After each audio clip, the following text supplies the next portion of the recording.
You're banned from the culinary world. Not long ago, I was celebrated as a young prodigy chef who achieved 3 Michelin stars faster than anyone in history. But now, I'm living a life of downfall due to false accusations. I never intended to step into a kitchen again, but I couldn't ignore the SOS from the beautiful manager I met at the inn, pleading, "Please, help us." So here I was, back in the kitchen once again. Little did I know that this decision would set my halted fate back into motion. My name is Alex Brown. In my early 30s, I won a top prize in an international cooking contest and was hailed as a young genius chef, frequently featured in the media. My cookbooks became bestsellers, I was welcomed as the head chef at a top hotel, and I cooked for VIPs abroad multiple times. After working at the hotel for 3 years, I opened my own restaurant. Naturally, the restaurant thrived and earned Michelin stars. Even after a year, media coverage didn't stop, and I think I became intoxicated with my own talent. However, success often breeds jealousy. The recipe for my new dish, which I was planning to enter into the next competition, was stolen without being realized. Unaware, I submitted the dish to the competition, only to find out that the menu had been unveiled at another restaurant the day before. Despite explaining it was a misunderstanding, I was accused of plagiarism, disqualified from the competition, and my downfall began. The same media that once praised me now relentlessly reported my plagiarism scandal, with reporters swarming my home and restaurant at all hours. Customers stopped coming to my restaurant, and I had to close down all 10 of my branches nationwide. Exhausted and seeking a place where no one knew me, I left my apartment. I decided to head to the place where my great-grandfather grew up. Although my great-grandfather had passed before I was born, I had heard from my grandmother that he was a chef, and I felt a connection to my roots. After a journey of transfers by train and bus, I arrived in Maine. Though it was Maine, it was in the rural part, essentially the countryside. The nostalgic landscape was filled with rice fields and a mix of old and new buildings in the village. Since there were almost no tourists, outsiders stood out. People looked at me curiously, but no one seemed to know who I was. Relieved, I walked through the town and saw an old culinary inn. The building looked old but sturdy and grand. I decided to stay there for a while. Inside, the inn was old but elegant. When I rang the bell at the empty front desk, a woman in a classy dress appeared from behind the curtain. "Sorry to keep you waiting." "Welcome." She greeted me with a smile that was as radiant as a flower. People often compare women to flowers, but she truly embodied that comparison. I was captivated for a moment. "Sir? Is something wrong?" Her words brought me back to reality. "Sorry, do you have a room available starting today?" She probably thought I was strange. My gaze naturally lowered. Then my eyes caught her delicate, fair fingers. Her modestly manicured fingers had no ring. She looked to be in her early 30s. Was she single despite her beauty at this age? My heart started pounding. "How long will you be staying?" Her voice suddenly brought me back to the present. "How long will you be staying?" She repeated the same question. "Sorry, I haven't decided yet," I said. She seemed to understand. Understood. For long-term stays, we settle the bill weekly. Is that acceptable? Of course, that's fine. After settling the bill for the first week, the woman loaded my luggage onto a cart. "Sorry for the late introduction. I am the manager of this inn, my name is Ashley." She led the way and introduced herself. "Nice to meet you, Ashley." When we reached the room, Ashley made coffee for me. Her graceful movements were mesmerizing. I couldn't take my eyes off her. "It makes me nervous when you stare at me like that." With a slightly troubled smile, Ashley served the coffee and sweets. "Sorry, I was captivated by your elegant movements." "Oh, I'm sure you're quite popular with the ladies, Mr. Brown." Ashley chuckled as she placed the coffee on the table. She was probably used to receiving such advances. She brushed it off smoothly. The thought that she might have seen it as a come-on made me feel incredibly embarrassed. "Our inn takes pride in its cuisine. We have fresh ingredients and our head chef is very skilled, so please look forward to it. Let us know if you have any food preferences or allergies." With that, Ashley left the room. A few days later. As Ashley had mentioned on the first day, the food at the inn was quite good. "This inn is really thriving. Everyone always seems busy, I said to one of the waitresses who came to serve me. It seemed to be frequently used by locals for celebrations and memorial services. She replied, "We've been fortunate to have the support of locals since the previous owner," but then her voice trailed off. The reason was that the head chef had recently changed. Then the waitress quickly excused herself and left. One day, as usual, I had a spa all to myself and was thinking, this is bliss. On my way back to my room when I passed some guests who had just finished their meal. The snippets of their conversation caught my attention. It's not bad, but the food's quality has dropped. Well, Kevin's cooking was exceptional. Indeed, the menu is quite repetitive now. It appeared that the former head chef, Kevin, had been highly regarded. And many guests now stayed out of loyalty despite feeling the current chef's cooking wasn't up to par. Even though I intended to leave the culinary world behind, such comments piqued my curiosity about the previous chef's cooking. The former head chef, huh? My murmured words made Ashley, who was walking toward me, stop in her tracks. "Oh, Ashley." Seeing her suddenly stop, I called out to Ashley. The former head chef was my father. He passed away a few years ago, and now Robert has taken over. I see. I overheard some guests saying Kevin's cooking was exceptional, so I was curious about what kind of food your father made. Ashley blinked a few times. Are you interested in cooking, Mr. Brown? No, I'm more of a specialist in eating. I dodged the question casually. If it got out that I could cook, it might lead to more trouble. Are you enjoying the food here? It's delicious. But don't you think it's time to stop calling me Mr. Brown? When I suggested this, Ashley looked puzzled. Is there a problem with it? Well, I've been staying here for a week now, and this inn is starting to feel like home to me.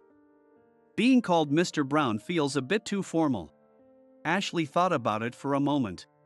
Then, how about Alex? That sounds good. I agreed, feeling satisfied. Got it, I'll call you that from now on. Ashley replied with a smile and then disappeared into the busy kitchen. I've been in this town for a week, and with nothing much to do, walking has become my daily routine.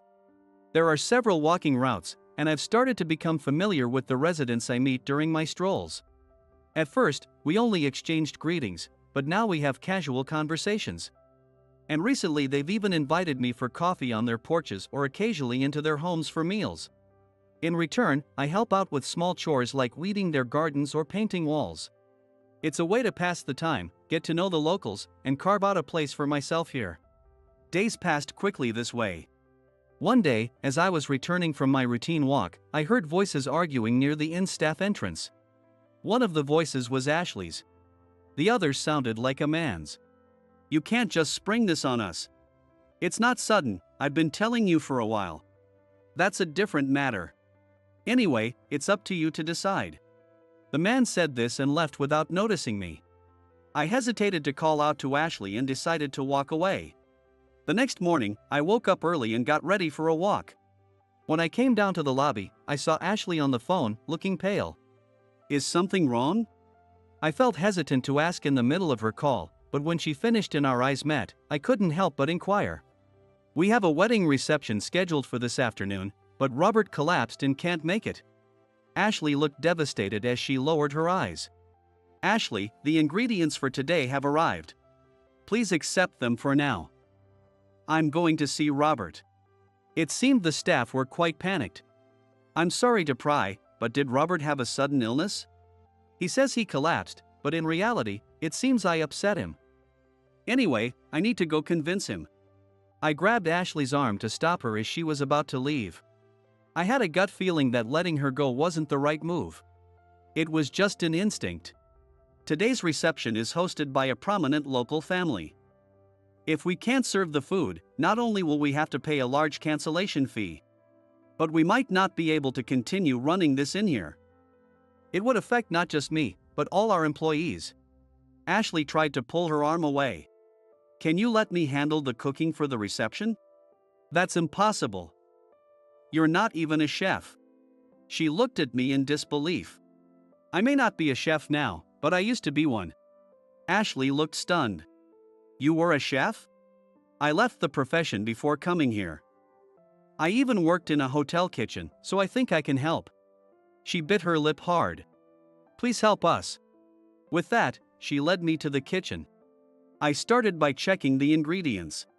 Although my specialty isn't the local cuisine of this region, as a professional, I have a good grasp of various culinary styles. I excel at creating fusion dishes that combine with local foods. Leave it to me. As I looked over the ingredients, I began giving directions to the kitchen staff. At first, they seemed bewildered that a mere guest was taking charge, but Ashley's words, "Everyone, follow Alex's instructions," got them moving. We didn't have much time before the reception. I checked what was missing, gathered what we needed, and proceeded to cook the dishes in the order they would be served. That's amazing. Who is that guy? I don't really know what his title is. I could hear the surprised voices of the staff and Ashley talking about me. But this was not the time for that. I was driven solely by the desire to help Ashley. The preparations went smoothly, and the reception started as planned. In both the kitchen and the dining area, everyone was running around like a storm. I kept cooking, wiping the sweat from my forehead. It was a long-lost feeling of being completely absorbed in the cooking. Dessert is ready. With that announcement, the tension in my body finally eased. I didn't know how things were going in the banquet hall, but at least we had made it this far without any complaints. As I let out a sigh and was about to take off my apron, a staff member in charge of serving rushed into the kitchen, saying, "The guests are asking to see today's head chef." I froze. Was there something wrong with the food? I quickly tidied up my appearance and stepped out of the kitchen, where Ashley was waiting for me. "This way." The guests were very pleased and would like to thank the head chef personally. Oh, that's a relief. I felt all the tension leave my body. I smiled and faced the man who was the host of today's event, a prominent local figure. "The food today was excellent. Are you the new head chef here?" I recognized the elderly man. He was the chairman of a leading construction machinery manufacturer, known even outside the industry. His nephew had recently made his debut in politics. No wonder Ashley was so desperate. They were a well-known family in this rural area. I had met him once at a VIP party when I was working in a hotel kitchen. It was just a brief greeting a few years ago, so he probably didn't remember me. "I'm honored by your compliments." "Well, really, this is the second time I've had such delicious food. The first was at a party a few years ago. Today was an important occasion to celebrate my nephew's wedding locally." "Thank you for the wonderful meal." Mr. Johnson joyfully grabbed my hand and shook it vigorously. His genuine words stirred something within me. "When your father ran this place, we often used it. After his unfortunate passing, I heard the inn was struggling, but with a chef like you, it should be fine. I'll definitely come back for a meal privately." He then turned to Ashley, looking very satisfied. "Thank you. It's an honor to be a part of the memorable wedding reception for your nephew." With that, the reception ended smoothly, and Ashley and I, along with the other staff, saw the guests off. "Thank you so much for today. Thanks to you, we were able to keep the inn from closing." Ashley appreciated me deeply. "I'm just glad I could help." Still, I was surprised. "I didn't know you were the chef of a Michelin 3 stars restaurant." "I'm a former chef. I'm not in the business anymore." Ashley looked down, seemingly lost in thought. "What's wrong?" She started speaking hesitantly, avoiding eye contact. "I saw you in the kitchen, Alex, and you looked so alive, so happy. It was clear how much you love cooking." "Oh, thank you." Not knowing how to respond, I could only say that before Ashley said goodnight and quickly left. The next day, having returned from tentative head chef to just a guest, I spent the day leisurely, as if yesterday had been a dream. I had a spa again, and after a refreshing soak, I returned to my room to find Ashley preparing dinner. "Thank you so much for yesterday." "Not at all. It was a great experience for me to manage the kitchen and receive such appreciation from the guests after so long." "So, is Robert coming back?" Ashley paused for a moment. "I still haven't been able to contact Robert. But the menu for the guests' meals is planned out for the next month, so we should be fine." It seemed she thought I was worried about my own meals. "What about events like banquets or dinner parties, like yesterday?" Ashley's face clouded over. "If Robert doesn't come back, would it be alright if I filled in?" Ashley looked up quickly at my suggestion. If it's not too much trouble for you. No, really, I'm happy to help if I can. Her happiness was so evident that it made me a little embarrassed. If you could help out at the inn, Alex, it would be wonderful. I thought it might be presumptuous of me to offer, so I was hesitant to bring it up. Me too. I wanted to ask, but I thought it would be too forward, so I didn't say anything. We both looked at each other and laughed. It felt good to be relied upon by Ashley. As I enjoyed the last bit of hospitality as a guest, I watched Ashley smile. Just as we were talking, another attendant arrived. Ashley, there's an urgent call for you. I'll be right there. Please take over for me. Ashley stood up, entrusted my service to the attendant, and left. Seems like things are busy. After yesterday, Mr. Johnson, the guest from yesterday, praised our inn's cuisine highly. We've been getting several inquiries from afar about hosting meals and banquets here. The front desk staff are thrilled but overwhelmed. It appeared the staff were unaware of Robert's absence. I decided to keep quiet about it. More importantly, it looked like things were going to get busier. That night, I went to bed thinking about new menu ideas. I realized I loved cooking more than I thought. The next day, I was welcomed into the kitchen by the staff. The following days were a whirlwind. I juggled a packed schedule, and even after the day ended, I stayed in the kitchen, coming up with new dishes. Initially, most guests came through Mr. Johnson's connections, but gradually, word spread via social media and reviews. Amidst the hectic days, the inn became famous, and Ashley was featured in the media as the beautiful manager. Many requests for interviews as the head chef came in, but I declined them all. If my face got out, my past would be dug up, and it would lead to sensational reporting again. That could bring trouble to the inn that was just starting to thrive. I wanted to remain behind the scenes, supporting Ashley. Ashley, not being very media savvy herself, generally declined interviews and stepped in for me when necessary. I built good relationships with the staff and grew closer to Ashley, finding my place here. Alex, you finally have a day off tomorrow. We had planned to go shopping together for the first time in 2 weeks. Sorry for not giving you any breaks. It's all right. Working with you is enjoyable, Ashley. I enjoy working with you too, but a day off is different, right? There's no event tomorrow, and the assistant manager will handle the guests. So you can take it easy. Seeing Ashley so excited made me feel happy too. The next day, as we were heading to the employee entrance to go out, I saw a familiar man waiting. Did you think you could take over the head chef position so easily? It was Robert, the head chef who had been out of contact. What do you want now? You've been unreachable. Ashley retorted sharply to Robert. You're the one who abandoned your job, and Alex stepped in to help us. There's no place for you at this inn anymore. You're being deceived by this man. If you keep him here, he'll bring the whole inn down. With that, Robert thrust a tabloid magazine at Ashley, open to a specific page. Where did you get this? It was an article about the plagiarism scandal that had led me to quit being a chef. No matter how much I insisted it was a lie, the media wouldn't stop, and I was branded as a dishonest chef who stole recipes. I didn't want to be in the spotlight anymore. I just wanted to use my skills for the people I cared about and live quietly. Now, my secret was revealed to the one person who I didn't want to know. I don't believe such an article.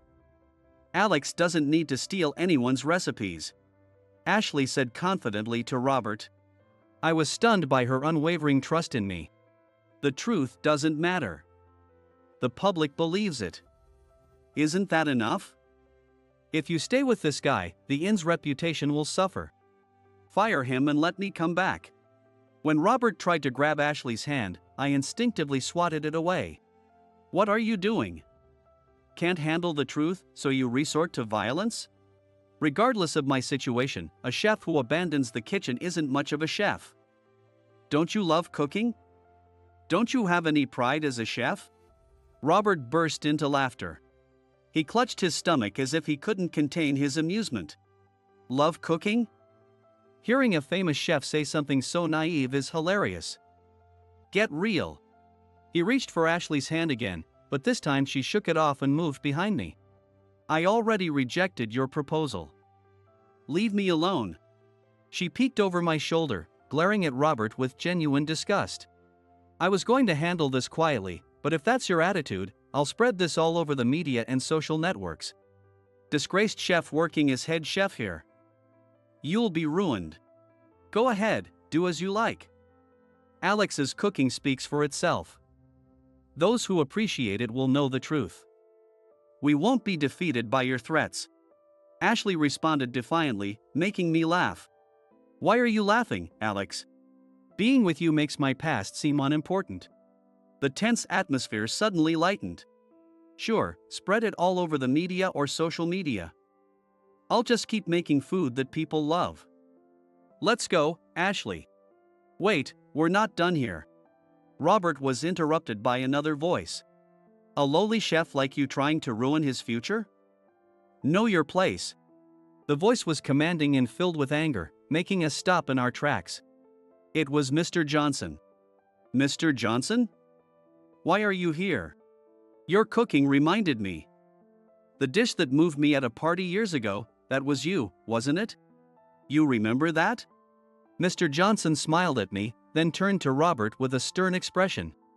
I did some investigating. You were an assistant on the rival team in that competition. And you worked in the pastry section of Alex's hotel until just days before. In the hotel kitchen, we worked as a team. Since the pastry section handled desserts, their kitchen was separated. As I was in charge of main dishes, I didn't even know Robert worked there. Were you in the same workplace? I also spoke to your former colleagues. My guess is that you stole the recipe and gave it to the rival team, didn't you? Robert started trembling. I'm a fan of his cooking. I'll keep investigating to clear his name. Robert backed away as Mr. Johnson pressed him, then turned and ran off. Thank you, Mr. Johnson. No need to thank me. Being able to enjoy your cooking locally is a dream come true for me. Ashley and I appreciated Mr. Johnson deeply. After that, Robert was banished from the area. Rumor has it that he was completely expelled from the culinary world. Soon after, thanks to Mr. Johnson, my name was cleared, and the inn became incredibly successful, never short of guests. Furthermore, the inn was awarded 3 Michelin stars. After that, we started getting many international visitors, and the inn's cuisine gained worldwide recognition. On a rare day off, Ashley and I visited her father's grave. We reported the inn's success and our engagement. On the next break, we planned to visit the grave of my great-grandfather, who led me to this place. And decades later, that wedding reception was unforgettable, wasn't it? Even after 30 years, Ashley often talks about our reception.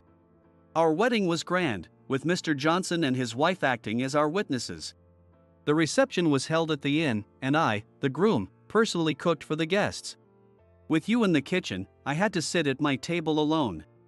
I know, I'm sorry about that. But cooking was the only way I could think of to show my gratitude to the guests. It's so like you, and I love it. It's still a wonderful memory. The inn we've managed for 30 years will soon be taken over by our children. After working tirelessly for so long, we're looking forward to enjoying our retirement and all the things we'll do together.